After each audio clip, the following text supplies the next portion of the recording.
Alright guys, welcome back to the channel. I hope everyone is doing well today. Thank you very much for tuning in. Welcome along anybody new. Shout out to all the subscribers. Gratitude to everybody. I hope you got a chance to watch that fight. That was a fantastic night of boxing last night. Congratulations to Olexsander Usyk, who made history last night. He's the new undisputed heavyweight champion of the world. That obviously we know hasn't happened for 25 years. And I'm really glad the fight turned out how it did in terms of the spectacle. There was a lot of eyes on it, and the right man won. We're going to get into that as well.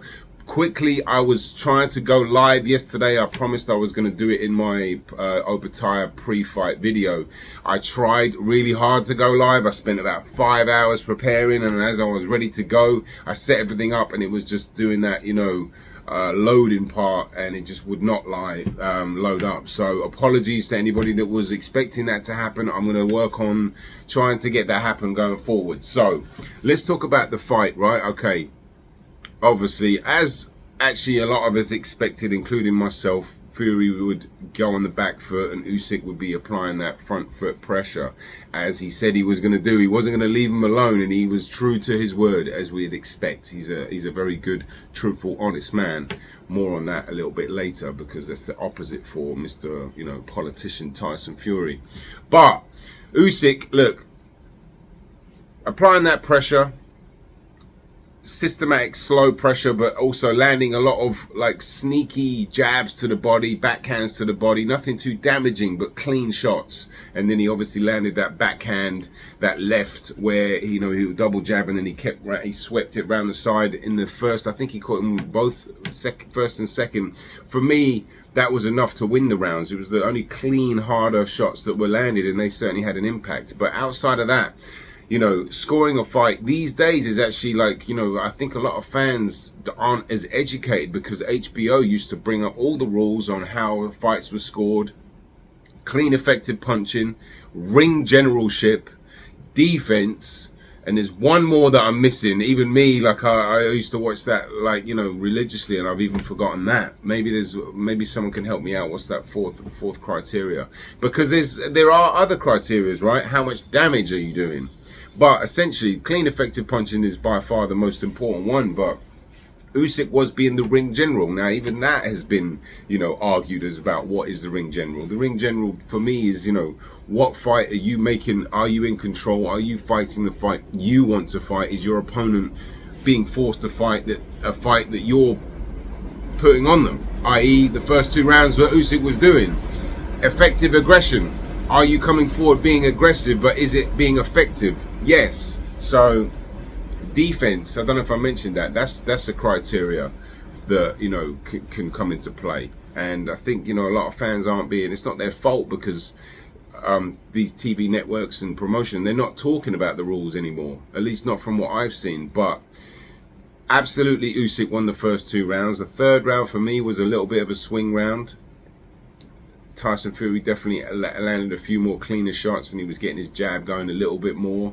And his jab was really the key outside of that uppercut, just because he was able to, control Usyk a little bit, and, use it to use that long guard a little bit, especially in the middle rounds. But it was really the story, that uppercut. In the 4th round, Tyson Fury came out and landed 2 body shots side by side, and he started to showboat again. But he was showboating earlier, but just to kind of sidetrack everything that was going on. But when he showboats after he lands punches, that's actually a good sign for him, because he's one of those confidence fighters that feeds off his own energy and like thrives off it. There's a lot of fighters that do that, and he was showboating after landing good shots as well.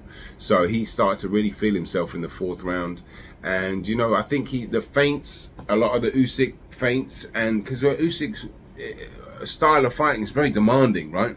He's doing these pre-slips, he's doing level changes, he's feinting, he's coming in, he's moving. He was better for me, in terms of he looked in the Dubois fight, but obviously not as good as the AJ2 fight.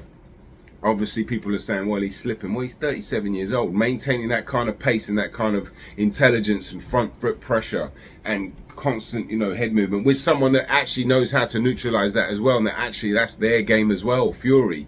And Fury was actually not falling for him as much, and I think that was a big part of it as well, shutting down Usyk's offense. Yeah, Fury had his own offense going on, and he landed that sneaky uppercut, countering Usyk, leading with it, landing body shots, really slowing him down. That was a really good performance from Tyson Fury in those middle rounds. Between 4, 5, and 6, you started to wonder if this was just one-way traffic and this is what it was just going to be. Even 7, I think. What, 4, 5, 6? I'd have to. So I bought the fight last night, and I watched it last night. I had to go to work, and then I put the TV back on this morning with the DVR loaded up, and I'm watching it, and it just stops after the 6th round, and I'm like, oh, what? Because it was such a long show. I recorded the whole show, which might have been a schoolboy error because it was so long it just stopped. So I tried to, from the 6th round on, you know, I tried to find a bootleg copy this morning, and it was just one of those that just shows their faces and their limbs. So I couldn't really score it after that. But watching it live for the first time, at no point did I think Fury won that fight.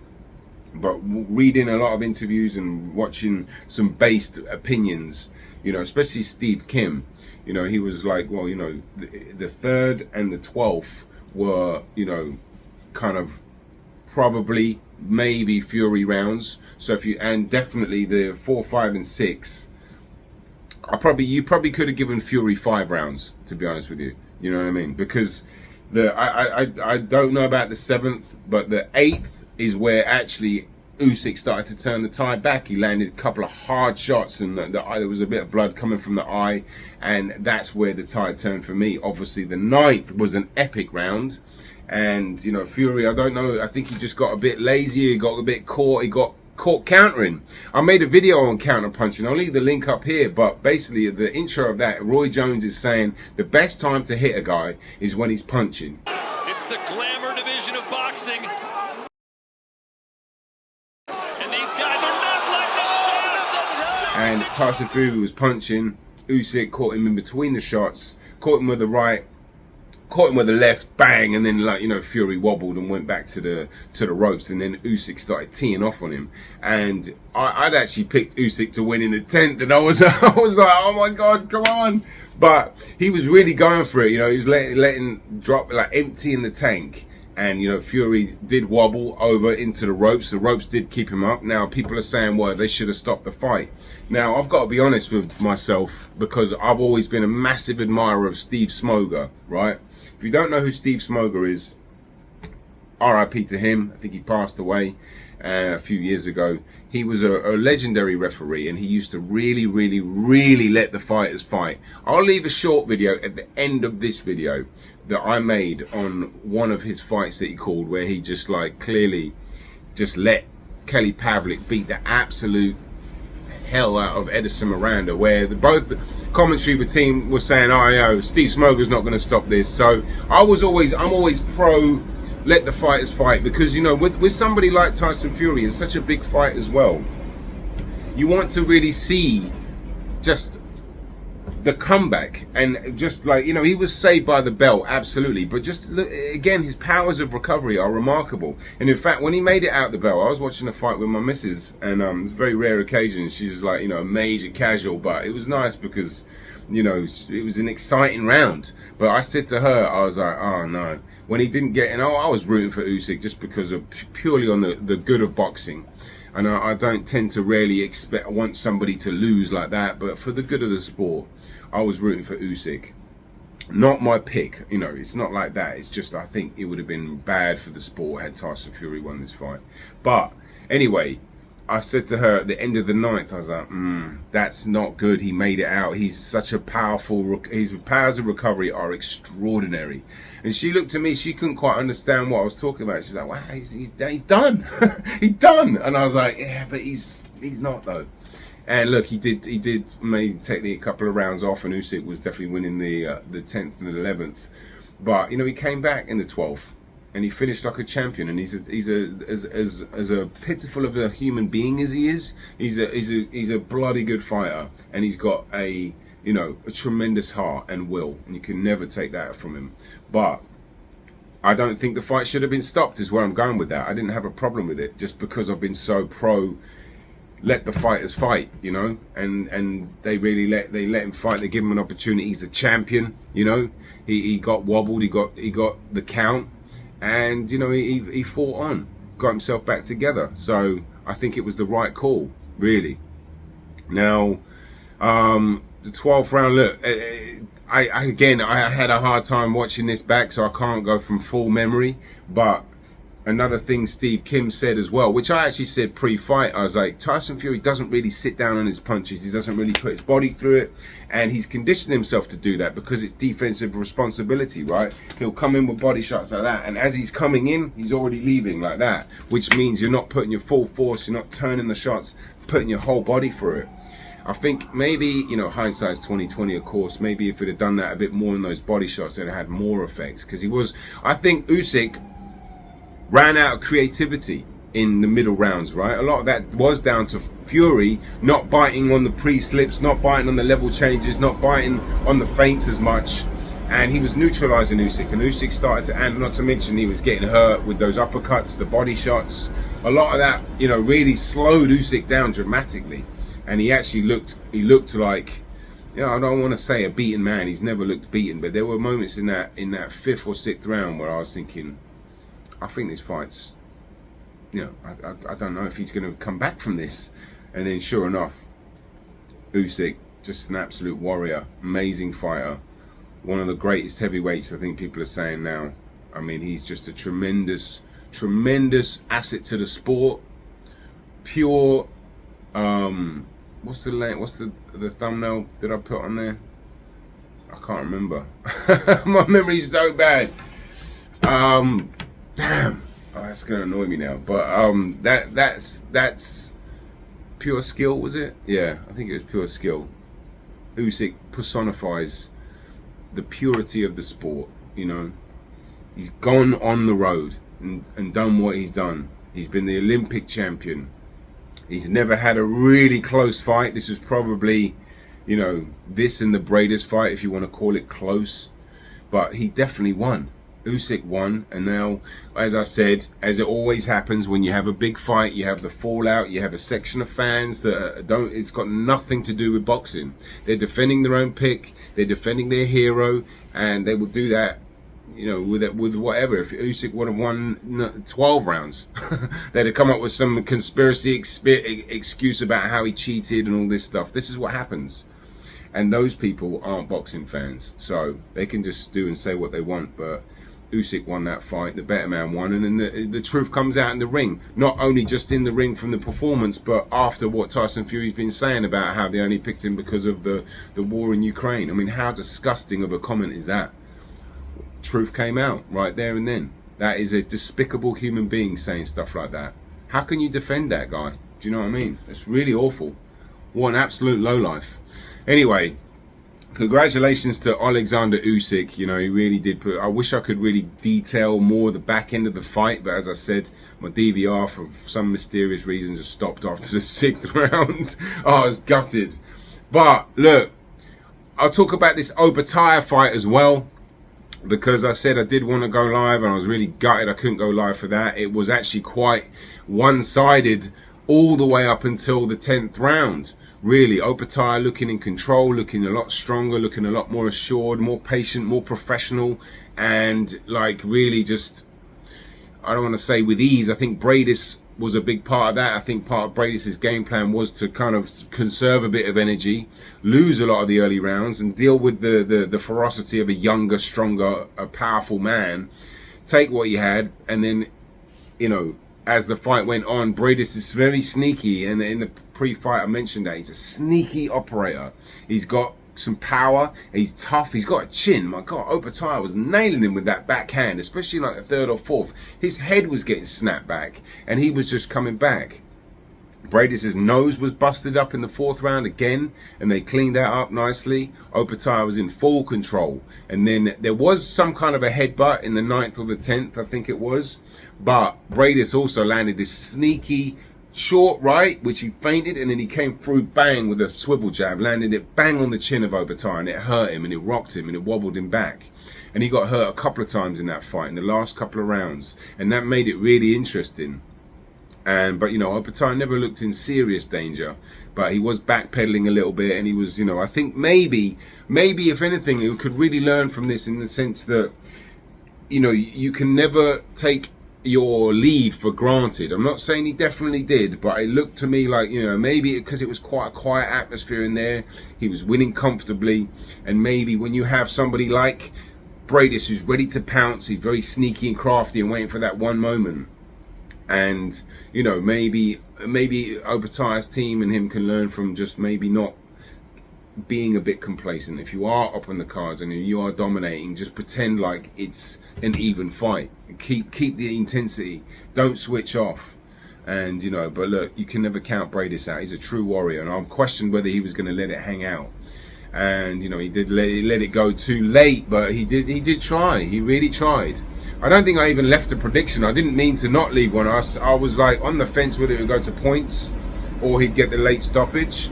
And then I was like, I don't think Briedis is going to let it hang out, because if he does let it hang out, he might get knocked out. But he did let it hang out, and he hurt Opetaia, which is probably why he didn't get knocked out, because Opetaia was in not survival mode, just get through the fight mode. You know, he's only had 1 or 2 rounds to go, so he was being smart. But I enjoyed the back end of that fight. I enjoyed seeing Opetaia, even just period. He looked sharp. He was countering. He wasn't using that lead uppercut like I thought he was going to. And perhaps that was a plan, because it is a dangerous punch, and he was getting countered with Marius Briedis's backhand uppercut as well. With when Opetaia would shoot his lead hand, or his backhand, excuse me. But it was interesting, and I think, you know, he called out the winner of Chris Billam-Smith and Richard Riakporhe. That's a great fight. I can see him beating both of those guys with ease, to be honest with you. But, you know, if that fight gets made, I'll do more coverage on that, because, you know, Opetaia, I think, is it pure skill that I used for that thumbnail? Pure skill. What a fighter. You know, he's a real asset to the sport. Another win for boxing. Just his attitude and his performances, his desire, his discipline. You know, when you have fighters like this at the forefront of the game, him, Usyk, Bivol, you know, constant professionals, Bud Crawford, Canelo, you know, Shakur Stevenson, I think to a certain degree, he hasn't quite got the exposure, but I think he's up there with his professionalism. He's not the most exciting that people see, but I think he really takes his skills to another level. And I'm sure I'm missing a few fighters too, but it's healthy for the sport, and it's unhealthy when you have politicians like Tyson Fury who are just, you know, it riles me up when I talk about him, because I feel I have such a low opinion on the man that, you know, I'll probably stop myself, because I've said enough about him. He's a politician in disguise with boxing gloves. Anyway, I appreciate you guys watching. Shout out to all the new subscribers. Thanks to anybody that watched any of the pre-fight videos. I've got a ton of videos on the way. I'm working on this Matthias Paro film study. It's going to be quite extravaganza-ic. That's bad English. It's going to be quite epic, and I'm putting so much time and effort into it. And the Bivol documentary, I'm working on both of those side by side. They're going to take a few weeks each. So, but look out for them. Look out for more videos. I'm going to break down this Ennis Crowley. I've got this Henry LeBron film study. I've got a video on the art of defense. I'm going to be very busy, and I just want to show my gratitude to all the subscribers and anybody that's watched up to this point. If you are new, hit the subscribe button, man. We're going to have a great year. Peace and love. Boxing on the Edge. Thank you for watching. So these guys are all different styles are always coming at me. Big right hand. Oh, that hurt him. He's out. Miranda is down, and the question is, can he make it up? He's definitely wobbly. Is he going to let him go on? Yeah, Smoker will let him go on. Absolutely. Well, to be fair, you know, he dropped his mouth guard, so the referee has to put back his mouth guard. He's gone anyway. He just got hit with a massive left hook. And I'm betting Smoker lets him keep going. Look, right again. 2 knockdowns in the round for Pavlik. Miranda's legs don't steam there. Stop it. And here's the first knockdown. Straight right hand. Miranda didn't even see that coming through. That came starting with a jab and then ending off with a right. And that's from an accumulation of punches, topped by another accumulation of punches. And here's the second knockdown. Pavlik coming across with a great right hand. Right eye closing, and this is stoppage time. And he other referee would have stopped it before there. Smoker finally does.